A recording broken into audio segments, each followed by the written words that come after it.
en la loma que vigilaba la hacienda Santa Eulalia. Por las mañanas el sol parecía lavar la fealdad del mundo. La casa grande relucía con su pintura descascarillada. Los campos de caña brillaban como una alfombra verde cortada por manos invisibles. Y sin embargo, bajo esa apariencia de orden, algo ardía como brasas enterradas que nadie quería remover. Allí, entre el esplendor de los salones y la sombra de la senzala, se gestaba un secreto que la buena sociedad prefería llamar con pudor un asunto privado, o, cuando la lengua se aflojaba, decir que la señora estaba poseída, como si la palabra bastara para convertir violencia en misterio, o para trasladar la responsabilidad de un acto humano a una condición inexplicable.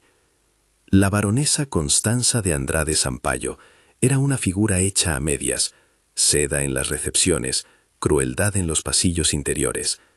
Casada por conveniencia con Cristóbal, el varón que heredó títulos y deudas, ella congregaba en sus manos la imagen de la respetabilidad y al mismo tiempo una voracidad que no encajaba en los códigos del decoro. El varón, hombre político y calculador, sabía pagar cuentas y enterrar problemas.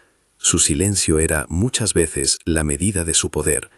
En la casa grande, la etiqueta dictaba gestos, servían vinos fríos y se perdonaban pecados que no saltaban a la vista. En la senzala, por el contrario, las vidas no se contaban en salones ni en registros, se medían en jornadas de trabajo, en latigazos, en nombres susurrados en la oscuridad. Era el Brasil del siglo XIX, donde la economía de la hacienda dependía del trabajo forzado, y las jerarquías eran tan naturales como el calor del mediodía. Los términos también eran parte de esa geografía: senzala para el alojamiento colectivo de los esclavizados, feitor para aquel que, ya a medio camino entre la esclavitud y la libertad, mandaba en las filas, y la casa grande, por oposición, ocupaba el centro simbólico del poder.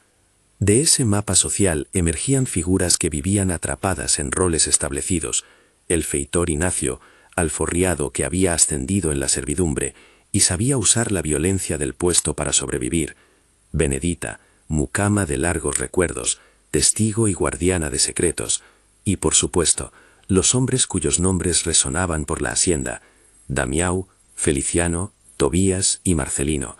4 nombres que no eran números, 4 biografías inconclusas, 4 vidas arrancadas a sus historias.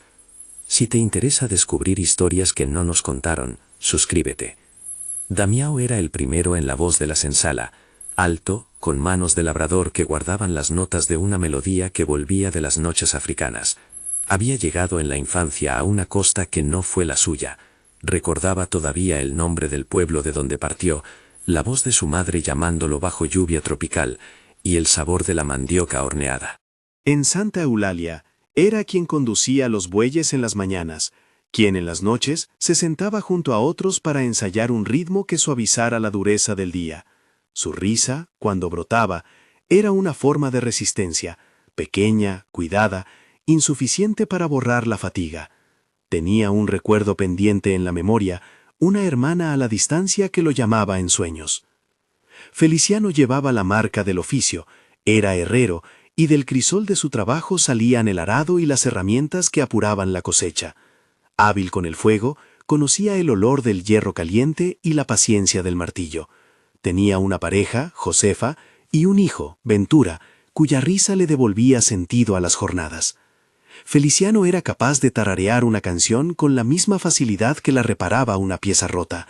Su calma escondía un temple que, sin embargo, la violencia del hombre blanco solía quebrar con la mayor crueldad. Tobías venía de las plantaciones del interior. Había perdido un brazo en un accidente que nunca se explicó del todo. Era, aún así, el contador de historias. Sabía relatos de la selva, nombres de dioses que ya nadie invocaba, y poemas que le soplaban los labios como si fueran viento. Su voz, cuando narraba, hacía que la senzala se acercara alrededor de la candela. Era viudo y llevaba en el pecho un peso de nostalgias. Su cuerpo llevaba marcas que el tiempo apenas podía pulir. Marcelino era el más joven, la energía inconclusa y la inocencia mermada por la realidad. Vivía con la sensación de que el mundo le debía algo y a la vez con la certeza de la deuda. Tenía una hermana pequeña, con la que compartía pan cuando la cosecha fallaba. En ocasiones se le veía recoger flores en los bordes del río y dejar que el perfume llenara sus manos. Si la senzala tenía un latido adolescente, Marcelino era su pulso. Esas 4 identidades se mantuvieron vivas pese al intento sistemático de arrancarlas. Labores, canciones, abrazos robados cuando los dueños no miraban, eran el cotidiano que la casa intentaba invisibilizar.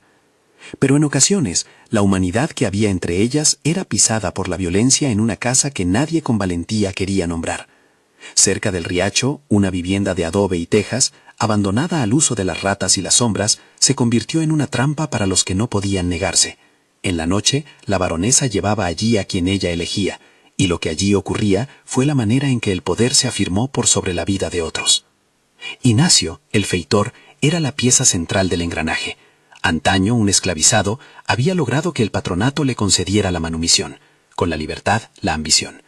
Su mano firme, su rato con el varón en las fiestas, le dieron licencia para mandar con suma violencia entre sus antiguos pares. En la práctica, Ignacio era el mediador entre la casa grande y la senzala. Traía los órdenes, aplicaba castigos y arreglaba las omisiones. Dentro de la casa grande, la estructura social actuaba como una prensa. Se masajeaban los intereses. El barón Cristóbano conocía rumores. Los rumores siempre llegan. Pero su primera reacción fue la negación calculada. Proteger la reputación de la familia era preservar la hacienda, los favores políticos y los contratos con exportadores de caña. La ley, en aquellos años, era una sombra que se llamaba cuando convenía. La moral pública era un velo que se levantaba y bajaba según la conveniencia. La injusticia, por tanto, no era una falla, era parte del sistema. La senzala, sin embargo, no era solo un mapa de dolor. Allí se reproducían gestos de resistencia, una canción que se guardaba para la noche, un pan que se escondía para alimentar a un niño, una palabra de consuelo. Tía Madalena, mujer de ojos pequeños y manos grandes, era la guardiana de esas historias. No tenía títulos ni propiedad, pero su palabra tenía peso. Custodiaba una memoria que no se podía registrar en libros oficiales. Sabía quién había llegado de la costa, quién tenía una carta perdida, quién había muerto de pena antes de tiempo. Sus relatos eran testimonio y advertencia. A veces, cuando la luna llenaba la senzala, ella recitaba nombres, como quien repasa una lista de santos y mártires. Su voz mantenía vivo a quien la comunidad pretendía borrar. En ese paisaje de resignaciones y pequeñas rebeliones, llegó Padre Justino. Era joven, fruto de una ciudad menor, con el semblante aún sin arrugas profundas y la convicción que traen los que desconocen el peso de la historia. En el seminario había leído tratados sobre caridad y justicia. Creía que la Iglesia debía ser altavoz para los sin voz.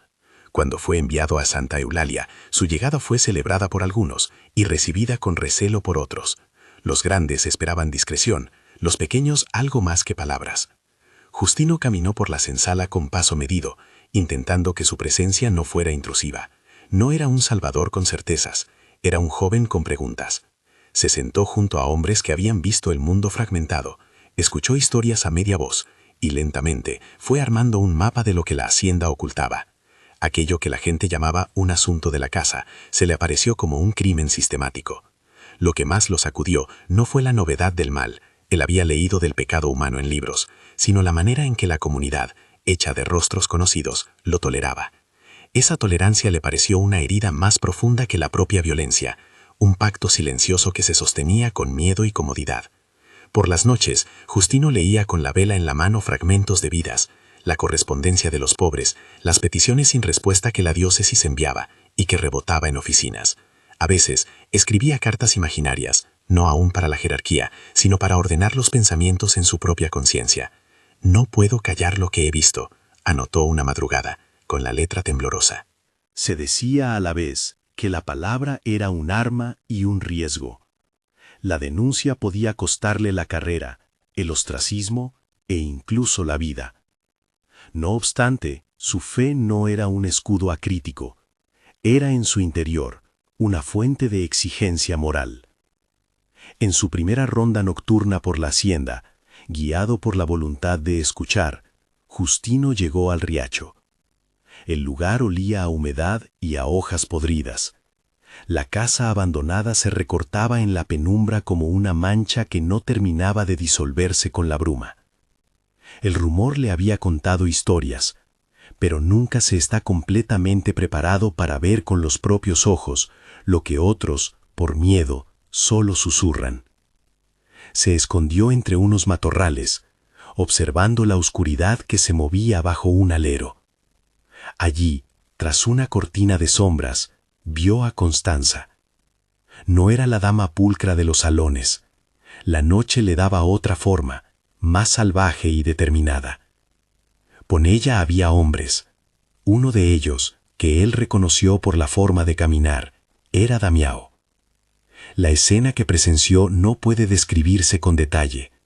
Solo cabe decir que lo que allí se vio fue el ejercicio del poder sobre cuerpos que no se podían defender. Cuando Damião salió de la casa del riacho, temblaba. Su paso era un poema roto. Justino sintió que algo se le rompía por dentro. No fue solo la indignación, fue una sensación de traición de la comunidad clerical, de la propia fe. El Dios del amor parecía lejano ante la evidencia de esa injusticia cotidiana. En el silencio del matorral, la brisa trajo un susurro de la senzala, voces amortiguadas que pedían auxilio sin saber cómo pedirlo. El sacerdote pensó en sus sermones y en la caridad que predicaba. Se preguntó si la caridad era suficiente ante la sistematicidad del abuso. Su interior se volcó en un monólogo breve e intenso, sin palabras como tal, pero con peso de decisión. Quedarse en la compasión que consuela o arriesgarse a la acción que confronta. La decisión de Justino no fue inmediata. Su formación le enseñó precaución y su cargo prudencia. Sintió también la soledad que puede acompañar al que decide romper la máscara del poder. Sabía que enfrentarse a una baronesa y a un varón no era un gesto inocuo. Sabía que el varón tenía aliados, influencias y capacidad para destruir la reputación de quien se interpusiera. Pero no actuar le parecía, de repente, un acto de complicidad que dejaría una marca indeleble en su conciencia. Al día siguiente, el sacerdote se dedicó a recoger pequeñas evidencias. Palabras dichas a media voz por los hombres de la senzala. El temor que explicaban las tardes sin alimento suficiente. El silencio de Benedicta cuando sus ojos se volvían vidriosos. Se sentó con tía Madalena en la penumbra de su choza y escuchó un repertorio de nombres. Algunos de ellos los había olvidado la propia historia oficial. Madalena, con voz que se resquebrajaba en la sinceridad, le contó de sueños rotos, de hijos vendidos, de noches donde las manos del poder no respetaban cuerpos. La memoria es lo que nos queda, le dijo. Y en esa frase Justino sintió el deber de no dejar morir los nombres. No fue un comienzo de campaña, fue una iniciación en la prudencia del que comprende el peligro. Justino elaboró una primera decisión estratégica: hablar en privado con la baronesa, confrontarla con la misericordia antes de acudir a hombres que podían aplastarlo. Su intención, al menos al principio, no era la humillación pública, sino la defensa de las víctimas con la menor exposición posible. Confiaba, quizás ingenuamente, en que la razón y el temor a la reputación harían lo suyo. Esa esperanza era una trampa si se medía por la historia que ya conocía. Las iglesias rara vez fueron tribunales imparciales cuando el poder económico y político se movía en la misma sala. La conversación con Constanza no fue fácil. Ella recibió a Justino con cortesía calculada en su salón, con la lámpara cuidada y la sonrisa que no llegaba a los ojos. Habló de piedad, de sufrimiento y de la fragilidad humana. Sus palabras eran un barniz fino sobre una voluntad firme. Ella negó lo que se decía en la senzala con una voz que mezclaba ofensa y desprecio. Al mismo tiempo, hubo en su rostro un deslizar de culpa no confesada. Un momento en que alguien puede ver el reflejo de su propia sombra y apartar la mirada para que no se la devoren. Constanza habló de chismes, de necesidad de proteger el hogar, y ofreció, con cierta petulancia, un gesto de caridad pública que Justino supo inmediatamente que no tocaba la raíz del problema. El sacerdote percibió la distancia entre el lenguaje de la piedad y la práctica del abuso. Al salir de la casa grande, Justino se dio cuenta de lo limitado de sus recursos. Había plantado la semilla de la denuncia en privado y había sentido la superficie lisa del poder. La baronesa, con su silencio articulado, le había mostrado la dificultad de combatir una violencia que se validaba con el dinero y el prestigio. Sin embargo, en la senzala, algunos hombres habían comenzado a hablar con una confianza tímida. Las voces inmediatas le pedían prudencia y al mismo tiempo justicia. Era un llamado que le vencía en la conciencia. ¿Cómo actuar sin empeorar la suerte de quienes ya habían sufrido lo indecible? En el trasfondo de esa encrucijada, la hacienda seguía su trabajo. La caña era cortada, el humo de la cocina se elevaba, y la luna, indiferente, dibujaba sombras. Pero las sombras contenían, para algunos, historias encendidas como brasas bajo tierra. Justino regresó a la iglesia con la pesada sensación de que su vocación no podía limitarse a consolar con palabras, si la justicia pedía pasos más peligrosos. Sabía que la palabra denuncia no era solo una acción administrativa. Era una posibilidad de cambiar destinos, pero también la puerta que podía abrirse para represalias. La intranquilidad se hacía concreta cuando los hombres de la senzala ya no podían sostener lo que su cuerpo y su memoria intentaban olvidar. Damiao, una tarde, dejó de cantar. Feliciano comenzó a ausentarse de la fragua con excusas que nadie creyó del todo. Tobías narraba menos, y Marcelino se volvió esquivo en la presencia de las mujeres de la casa grande. Cada alteración era una llamada a la comprensión de que la violencia, aunque oculta, arrasa hogares y esperanzas. Justino comprendió, con una mezcla de temor y responsabilidad, que quedaba por delante una decisión mayor. Llevar la verdad ante el varón, exponer el secreto que el poder había mantenido con uñas y dientes, o buscar la discreción de procedimientos que la diócesis pudiera ofrecer. El peso de la historia, el olor a caña, la noche del riacho y las voces que reclamaban justicia se entrelazaban en su mente. La trama se tensaba. En algún lugar de la hacienda, una vela aguardaba al sacerdote para escribir lo que debía ser su primer testimonio formal.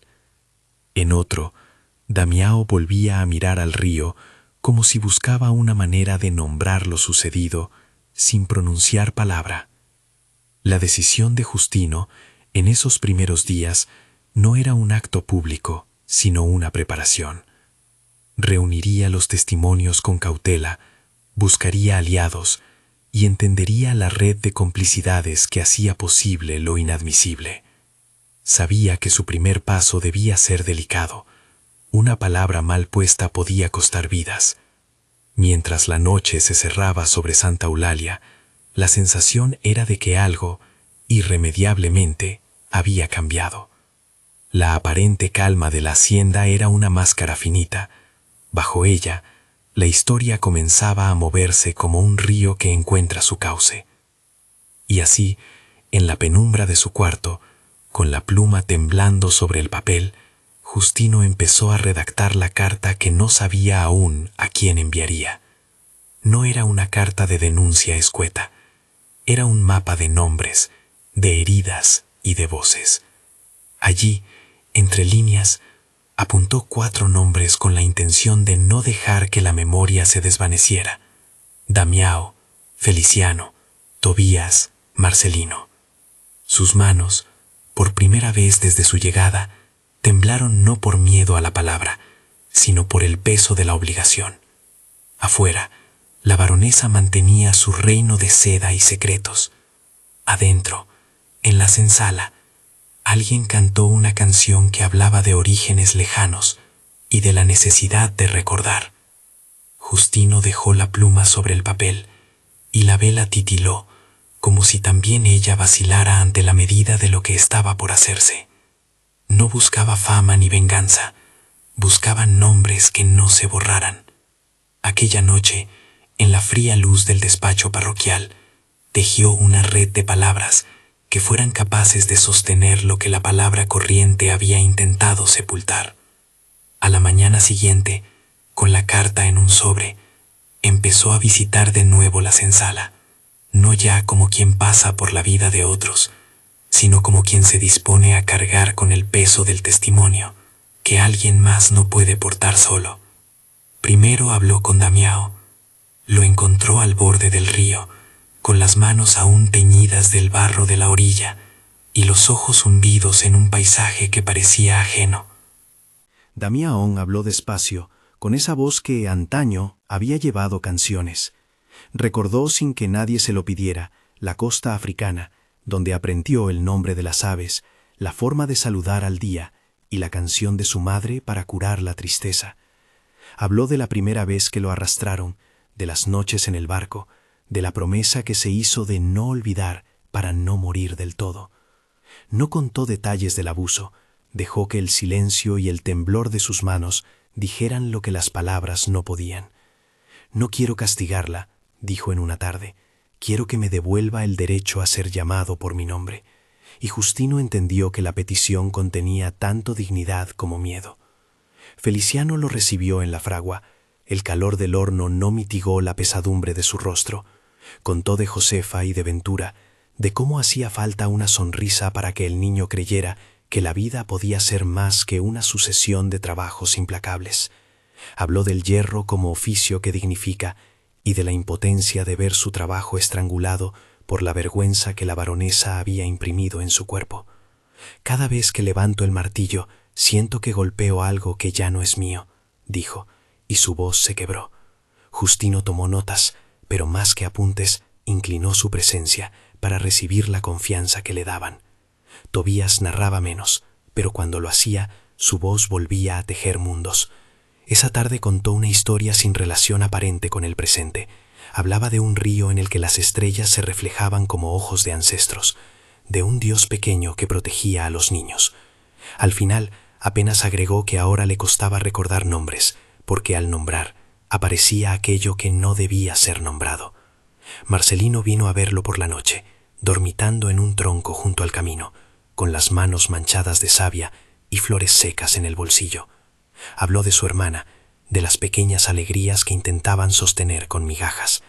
Tenía la mirada de quien aún cree en la posibilidad de excavar, aunque la libertad fuese un concepto lejano.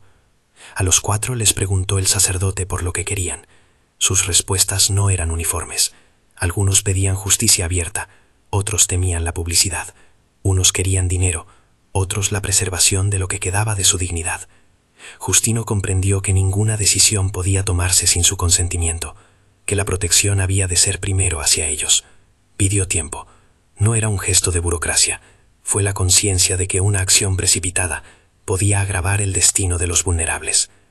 Reunió a Benedita en la cocina de la senzala, le habló con franqueza, y ella le dio algo que no esperaba: secretos pequeños, puertas por donde filtrar la verdad sin dejar a los hombres expuestos. Benedita conocía a Ignacio de antaño, sabía cuándo lo movía la ambición y cuándo la obediencia. Le habló también de la baronesa, de su risa que en las fiestas cambiaba de tono, de sus noches de ausencia prolongada, de sus cartas selladas. Con ese mapa humano en la mano, Justino escribió 2 cartas, una a la diócesis solicitando intervención y protección discreta para los testigos, otra, más dura, destinada al propio barón Cristóbao. En la misiva al barón evitó el lenguaje del juicio público, escogió la apelación a la responsabilidad, a la piedad y al deber social. Sabía, sin embargo, que la retórica de la respetabilidad solía callar cuando el bolsillo y el título corrían riesgo. Cuando entregó la carta, lo hizo sin escolta, en la certeza de que la dignidad no pide guardias, sino actos que la sostengan. El encuentro con Cristóbao fue en la sala principal, donde los tapices guardaban aún el olor a vino y a decisiones importantes. El barón recibió a Justino con la compostura de quien cae en la cortesía porque lo exige el teatro del poder. Leyó la carta sin levantar demasiado la mirada, midiendo las palabras como quien sopesa monedas. Negó con un gesto medido y por un momento pareció ofendido por la osadía del joven sacerdote. «Mi casa es mi casa», dijo. «Soy responsable de mis asuntos y de los de mi familia. No tolero calumnias. y su voz, lisa, no escondía la amenaza. Cuando Justino mencionó a Constanza, el varón cerró los puños bajo la mesa, y un gesto fino de ira cruzó su semblante. No prometió nada. No necesitó mucho para que Justino comprendiera que había abierto la alcantarilla de un poder dispuesto a defenderse. La reacción fue rápida y medida por el interés del varón en proteger su patrimonio. Convocó a Ignacio y le dio instrucciones claras: dispersar cualquier rumor antes de que llegara a oídos de hombres con títulos. Ignacio, que se había acostumbrado a medir su fortuna con la cercanía a la casa grande, obedeció. La peculiaridad del feitor era que había aprendido a ejercer violencia con la solvencia de quien pretende sobrevivir. Aquella noche, mientras la luna corría por el cielo como reloj indiferente, la maquinaria de la casa se puso en marcha. La primera represalia no fue contra Justino, fue contra las vidas que él había intentado proteger. Sin advertencia, sin juicio, los 4 hombres empezaron a ser señalados con tareas que agotaban más de lo normal. Se los hizo trabajar lejos, en parcelas menos visibles, y se organizó lo que parecía una mudanza forzada, una lista con destinos para cada uno sellada con el sello del varón. Marcelino fue el primero en ser apartado. Lo llevaron a la estación de transporte con la promesa de un trabajo que, según decían, sería menos pesado. A su madre, que lloró en la cocina, le dijeron que su hijo saldría en unos días a buscar fortuna. Damião fue transferido a una plantación a 2 jornadas de distancia. Feliciano recibió el aviso de que su herramienta debía servir en una obra en la costa. Tobías fue citado para trabajar en las minas del interior, un lugar de donde pocos regresaban. El miedo reinó con la pátina de legalidad que el varón supo perfilar. No hubo juicio, hubo órdenes y papeles firmados. El varón movió su prestigio como quien activa una red de favores. No son decisiones personales, decía a sus allegados. Son medidas para la paz de la hacienda. Y en esa expresión se transparentaba todo el mecanismo que había protegido por años la impunidad. La dispersión fue una forma de castigo y de prevención. Si los testimonios se dispersaban, la fuerza del relato se debilitaba. Marcelino, al subir a la carreta, con una mochila ligera y la mirada de quien no puede comprender del todo la magnitud del cambio, dejó caer una flor al borde del camino, como quien deja un talismán. Nadie supo que, en la noche siguiente a su partida, la fiebre que lo aquejaba ocultaba algo más grave.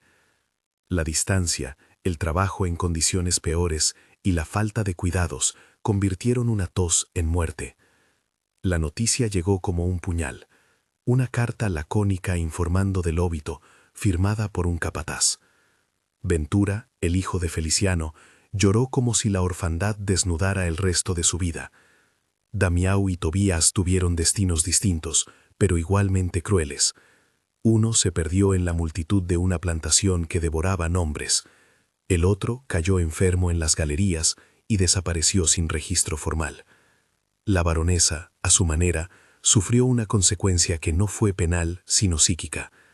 Al principio, el varón la protegió con la contundencia del cónyuge que no admite vergüenza. Con el tiempo, sin embargo, la propia dureza de sus acciones alzó una muralla contra su cordura. Cerrada en sus habitaciones, vigilada por criadas que ya no sabían si protegerla o delatarla, Constanza comenzó a encogerse de la mirada pública. Sus manos, que antes ordenaban fiestas, ahora temblaban en la soledad. Su risa se apagó y fue reemplazada por murmullos. Algunos de los criados, con tristeza, comentaban que la mujer se repetía palabras sin sentido o que llamaba por nombres que no existían. No era en rigor una caída redentora, era la consecuencia de vivir en la negación de la responsabilidad. La locura no limaba el dolor causado, solo lo transformaba en un espectáculo privado. Justino sintió la justicia instrumentalizada para la venganza. Su intervención, en apariencia justa y necesaria, había servido de pretexto para el castigo de los inocentes. Esa constatación le desgarró. La defensa de la verdad había arriesgado vidas. No culpó a sí mismo en términos simples. Entendió que la moral y la prudencia son rectas que no siempre coinciden. Se convirtió en la persona pública que debía responder por lo hecho, y al mismo tiempo en el confesor de los silencios rotos. La comunidad clerical, preocupada por la estabilidad de su institución y por la relación con los grandes, se mostró distante. Algunos obispos enviaron cartas que hablaban de calma y prudencia. Otras autoridades devolvieron su misiva con la recomendación de no provocar escándalos. La Iglesia, más que un tribunal, se mostró como un cuerpo temeroso de su propia exposición. Las represalias no se limitaron a la venta y la dispersión. El varón, para preservar su autoridad, decidió castigar a los que consideró instigadores. Ignacio, que había obedecido órdenes, fue amonestado públicamente por su exceso de confianza y relegado a puestos sin influencia. Benedita fue despedida con la etiqueta de vieja chismosa, y aunque resistió, fue empujada a la marginalidad. Para quienes habían intentado hablar, la palabra traición empezó a usarse con facilidad. Los lazos sociales se tensaron, la servidumbre temía hablar, la casa grande miraba con sospecha, y las voces del campo se hicieron menos confiadas. La impunidad, en ese gesto, se mostró no solo como ausencia de castigo legal, sino como la capacidad de devolver el daño a quien había mostrado las heridas al mundo.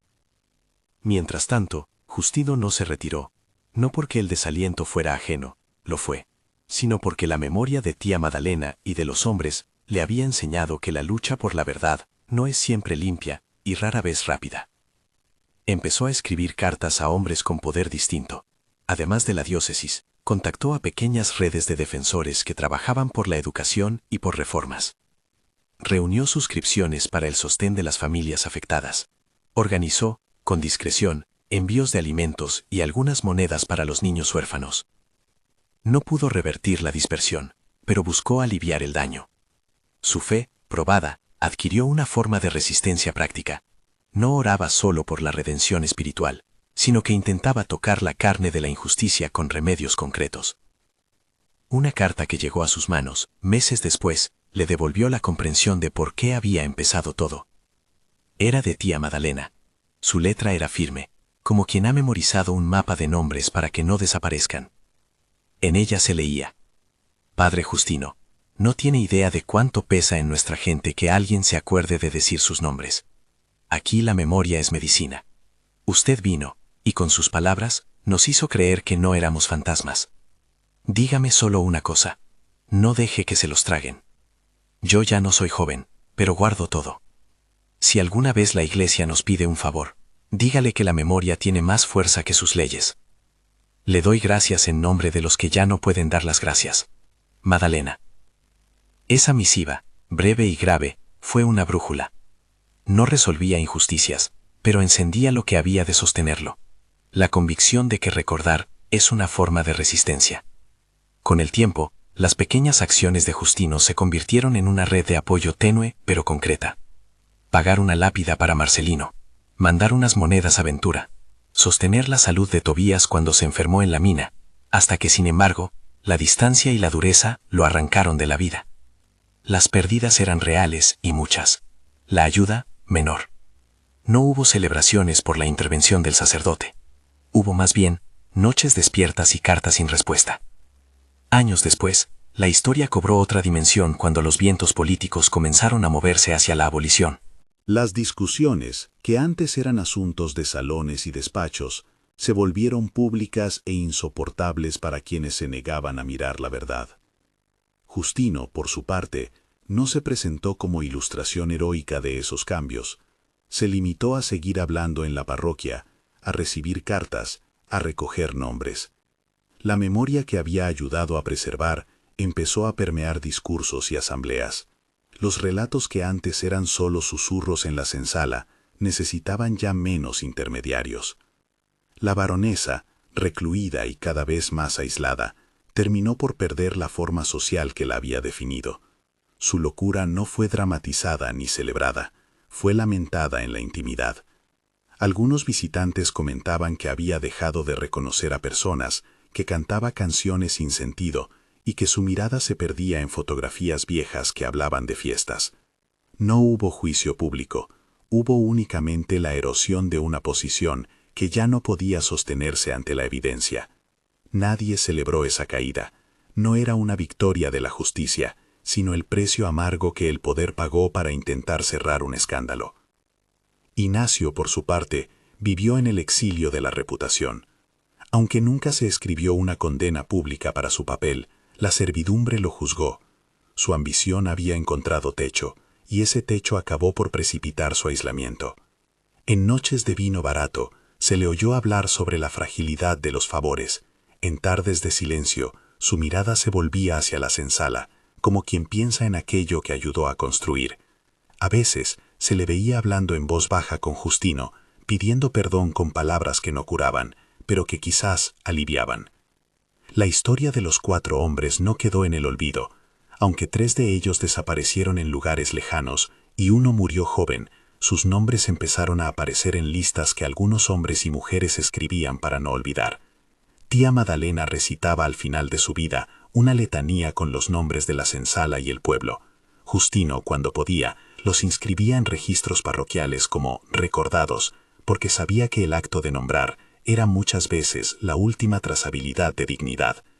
La memoria, aunque parcial, era su victoria mínima. Dentro había un papel arrugado, una lista escrita a lápiz con nombres y fechas. Al final, una anotación: no los olvides. Fue un recordatorio de por qué había decidido actuar pese al riesgo. Era también un testimonio de que la memoria se estaba multiplicando en manos humildes. La experiencia dejó lecciones amargas. No creyó en la redención fácil.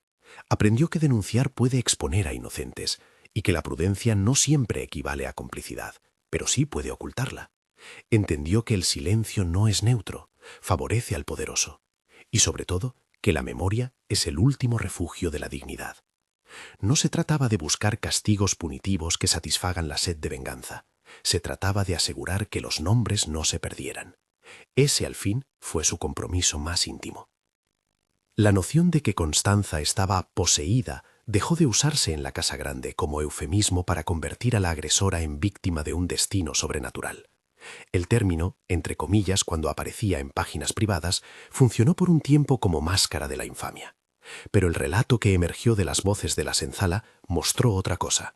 No era posesión, sino ejercicio del poder sobre cuerpos que no tenían forma de resistir.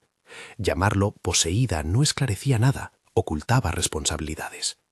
La palabra, al ser puesta entre comillas, pasó a ser un ejemplo de cómo la sociedad trata de nombrar la violencia para no enfrentar su propia implicación. En los últimos años de su vida, Justino escribió un pequeño libro de testimonios y cartas. No era una obra académica, era una colección de nombres y relatos que funcionaba como catálogo de memoria.